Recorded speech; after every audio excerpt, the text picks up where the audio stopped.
శ్రీరామ రామ రామేతి రమే రామే మనోరమే సహస్రనామ తత్తుల్యం రామనామ వరాననే ఆపదామపహర్తారం దాతారో సర్వసంపదాం లోకాభిరామం శ్రీరామం భూయో భూయో నమామ్యహం. సంక్షిప్త వాల్మీకి రామాయణంలో 75వ భాగం. ఇక్కడ కుంభకర్ణుడు రావణుని వద్దకు వెళ్ళి వినయంగా నమస్కరించాడు. రావణుడు తన తమ్ముడైన కుంభకర్ణి ఆలింగనం చేసుకుని ప్రేమగా పలకరించాడు. తనెందుకు మేల్కొలిపారని అడిగిన తమ్ముడితో రావణుడు ఇలా చెప్పాడు: సోదరా, ఇంతకుముందు సీతను అపహరించిన విషయం నీకు చెప్పాను. రాముడు సముద్రంపతిపై వారధి నిర్మించి అపారమైన వానరసేనతో లంకను చుట్టుముట్టాడు. అనేక మంది రాక్షస వీరులు యుద్ధములో హతమయ్యారు. కోశాగారం ఖాళీ అయ్యింది. స్త్రీలు వృద్ధులే లంకలో మిగిలారు. నీవు నీ శౌర్యం ప్రదర్శించి విజయం సాధించాలి అన్నాడు. అప్పుడు కుంభకర్ణుడు, ఇంతకుముందు సభలో నీ నిర్ణయంలో దోషాలను కొంతమంది ప్రస్తావించాం, కానీ ఆ సలహా నీవు పెడచెవిని పెట్టావు. నీవు చేసిన పాపఫలాలు వెంటనే అనుభవించవలసిన పరిస్థితి వచ్చింది. అర్ధకామాల విషయంలో ధర్మాన్ని ఎప్పుడూ విస్మరించకూడదు. విస్మరిస్తే పతనం తప్పదు. అయోగ్యులు ధనాశాపరులైన మంత్రుల సలహాను స్వీకరించకూడదు. మన సోదరుడైన విభీషణుడి సలహా ప్రకారం సీతను రాముడికి అప్పగించు, మనకు మేలు జరుగుతుంది, తర్వాత నీ ఇష్టం అన్నాడు. రావణుడు ఉగ్రుడై, కుంభకర్ణ, నేను నీకు అన్నను, మాన్యుడను, నాకు నీతులు బోధించవచ్చు. పాత కథలో చెప్పడం వృధా.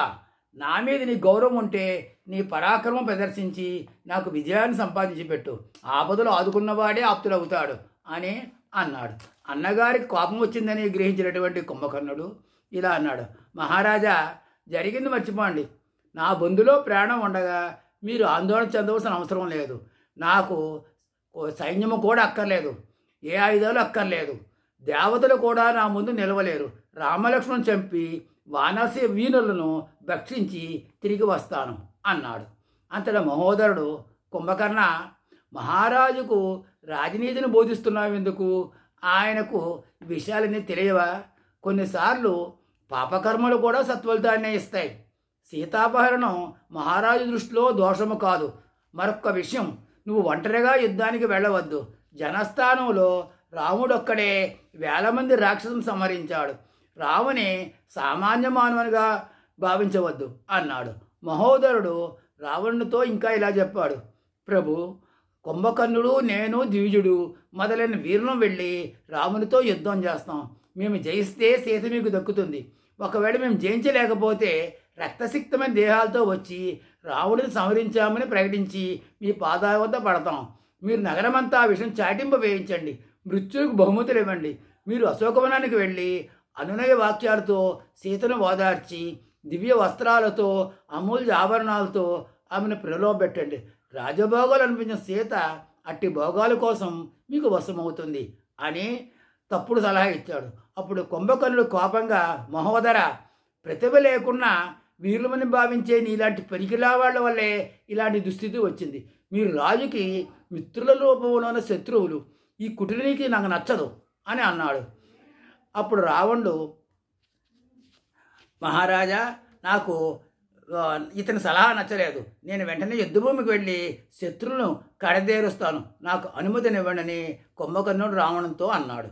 రావణుడు సంతోషంగా, కుంభకర్ణ, ఈ మహోదరుడు పిరికివాడు. నువ్వు నాకు ఆత్మీయుడవు, అందుకే నిన్ను నిద్రలేపాను. నువ్వు శూలం ధరించి పాసం ధరించి నిముడులా యుద్ధరంగానికి బయలుదేరు, కానీ ఒంటరిగా వెళ్ళకుండా నీ వెంట సైన్యాన్ని కూడా తీసుకువెళ్ళు అని చెప్పి కుంభకర్ణుడికి స్వయంగా హారాలు, కుండలాలు, భుజకీర్తులు అలంకరించి మెడలో పూలమాలలు వేసి ఆశీర్వదించి రణరంగానికి పంపాడు.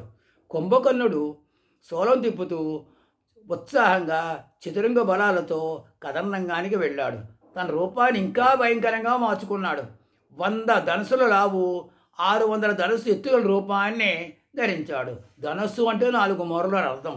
వానరులు నాకు శత్రువులు కారు, రామలక్ష్మణునితోనే యుద్ధం చేస్తాను అంటూ ముందుకు వెళ్ళాడు. అతడి ఎడమకన్ను అదిరింది. జ్వాలలతో ఉల్కలు నేలరాలాయి. నక్కలు వికృతంగా అరిచాయి. అపశకునాలు వచ్చినా కూడా కుంభకర్ణుడు ప్రాకారాన్ని లంఘించి వానర సేనను చూశాడు.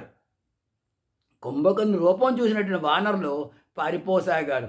నీరుడు వారితో, మిత్రులారా, ఇతడు రాక్షసుడు కాదు, ఒక కృత్రిమమైన యంత్రం, ఇతన్ని మనం జయించగలం అని ప్రోత్సహించాడు. వానరులు విసిరిన వృక్షాలు శిలలు కుంభకర్ణుని శరీరాన్ని తగిలి ముక్కలైపోయాయి. కుంభకర్ణుడు వానరులను నుగ్గు చేయసాగాడు. కొందరిని తొక్కి చంపివేశాడు, కొందరిని భక్షించాడు, కొందరిని విసిరివేశాడు. అప్పుడు వానరుల భయంతో కొండల్లోకి, ఆకాశంలోకి, సముద్రంలోకి దొరికిన చోటకల్లా, వీలున్న చోటకల్లా పారిపోసాగారు. శరభుడు, తారుడు, మైందుడు, హనుమంతుడు మొదలైన వాళ్ళు రాళ్లతో దాడి చేశారు. కానీ వారంతా కూడా ఆ కుంభకర్ణుని చేతిలో తీవ్రంగా దెబ్బతిన్నారు. దిగుదులు మొదలైన వాళ్ళు పర్వత శిఖరాలను తెచ్చి ఆకాశము నుండి ఆ రాక్షసుల మీదకు జారవిడిచారు. అవి కుంభకర్ణుని శరీరం నుంచి దొల్లి పక్కన రాక్షస సైన్యం పడి ఆ సైన్యం చచ్చిపోయాడు. కానీ కుంభకర్ణుడు మాత్రం ఏమీ కాలేదు. కుంభకర్ణుడు వీరవిహారం చేస్తున్నాడు. ఒక్కొక్కసారి వందల మంది వానరులు పట్టుకుని నేలకేసి కొట్టి చంపుతున్నాడు.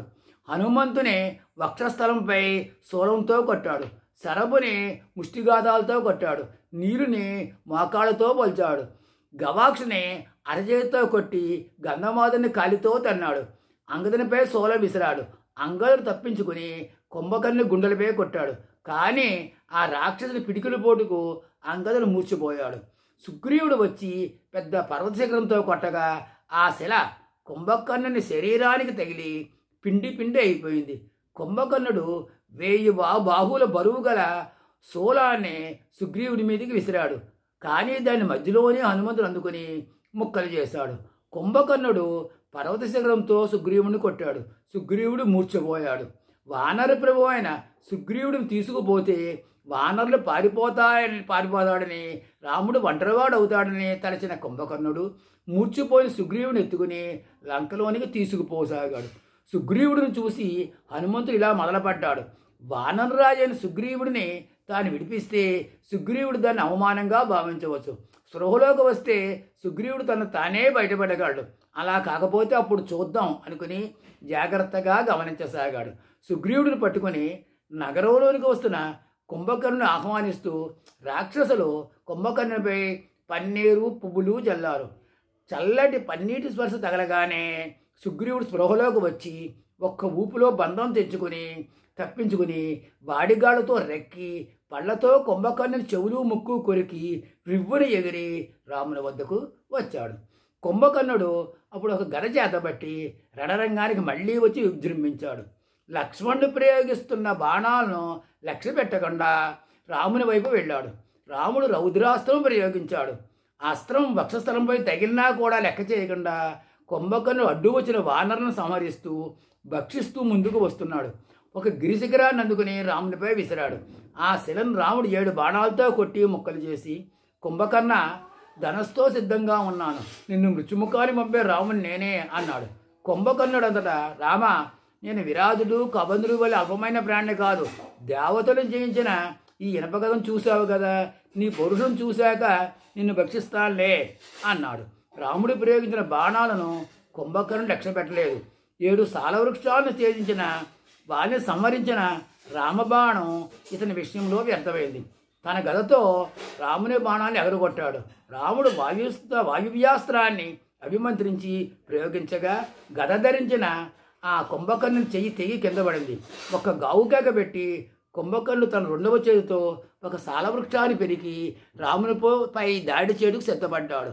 అంతటి రాముడు ఇందాస్త్రం ప్రయోగించి కుంభకర్ణునికి 2వ చెయ్యి కూడా తగ్గొట్టాడు. 2 చేతులు తెగిపోయిన తర్వాత రాముడు రాక్షసునిపై 2 అర్ధచంద్రాకార బాణాలు వేసి 2 కాళ్ళు ఛేదించాడు. తొడల సాయంతో ముందుకొస్తున్న కుంభకర్ణునిపై ఐంద్రాస్త్రాన్ని ప్రయోగించగా కుంభకర్ణ తల తెగి పర్వత శిఖరముల లంకానగరంలో పడింది. ఆ దెబ్బకు మందిర శిఖరాలు విరిగిపడ్డాయి. మిగిలిన శరీరం సముద్రంలో పడింది. మహర్షులు, సిద్ధులు, దేవతలు రాముడిని అభినందించారు. రాముడు విరాజితుడయ్యాడు. కుంభకర్ణ మరణవార్త విన్న రావణుడు మూర్చిపోయాడు. తర్వాత కథను రాబోయే భాగంలో మనం తెలుసుకుందాం.